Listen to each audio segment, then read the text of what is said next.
លោកមុនពេជ្របានសរសេរនៅលើបណ្ដាញសង្គម Facebook របស់លោកកាលពីម្សិលមិញលោកបានជម្រាបថាពាក្យបណ្ដឹងដែលបងប្អូនខ្មែរជាង100,000 នាក់បាទដែលផ្តិតមេដៃឬក៏ចុះហត្ថលេខាចូលរួម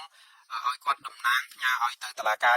ព្រហ្មទណ្ឌអន្តរជាតិ ICC ដាក់ប្តឹងថៃតទៅនឹងការឈ្លានពានដែនអធិបតេយ្យកម្ពុជានៅរឿងឧក្រិដ្ឋកម្មសង្គ្រាមអីសពបែបយ៉ាងនោះគឺបានទៅដល់ដៃតុលាការគេទទួលជាផ្លូវការឲ្យព្រោះអីនៅក្នុងអ៊ីមែលដែលគាត់បានបង្ហោះនៅបណ្ដាញសង្គម Facebook គាត់កាលពីម្សិលមិញហ្នឹងគឺបានបញ្ជាក់ថាតុលាការខាងស្ថាប័នអាយការបស់តុលាការ ICC នេះបានទទួលពាក្យបណ្ដឹងនេះជាផ្លូវការនៅថ្ងៃទីដែលគាត់ដាក់តាំងពីថ្ងៃទី4 ខែធ្នូមកអញ្ចឹងបានន័យថាពីសប្តាហ៍ជាងបាទលឿនដែរដែលគេទទួលហើយចំណាត់ការយ៉ាងណាយើងទាំងអស់គ្នានៅតាមដានតទៅទៀតបងប្អូនព្រោះគាត់ថ្មីនេះគឺកាលពីម្សិលមិញនេះគាត់ដាក់ឯកសារបន្ថែមទៀតនៅពេលដែលថៃឈ្លានពានបន្ថែមលើដែនអធិបតេយ្យកម្ពុជាហ្នឹងដែលឯកសារនេះគាត់ថាមានដល់ទៅ56ទំព័រកាលលើកមុនគាត់ដាក់ជាង30ទំព័រឥឡូវមានដល់ទៅ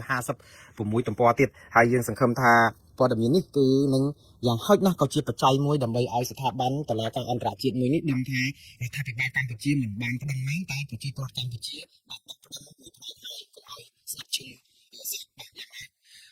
យើងគួរតែនាំគ្នាត្រេកអរគុណលោកមុនពេជ្រជាជាងនាំគ្នាទៅជេរបចោបតិចផ្ដាសាមើលងាយមើលស្រាលគាត់ទៅវិញបាទយើងជួយគ្នាទៅតាមលទ្ធភាពដែលអាចធ្វើទៅបានហើយបើរដ្ឋាភិបាលកម្ពុជាគិតថារឿងនេះជាការធ្វើឲ្យអាម៉ាស់ដល់រដ្ឋាភិបាលកុំចាំបាច់ឲ្យលោកមុនពេជ្រទៅមុនយើងមានជារ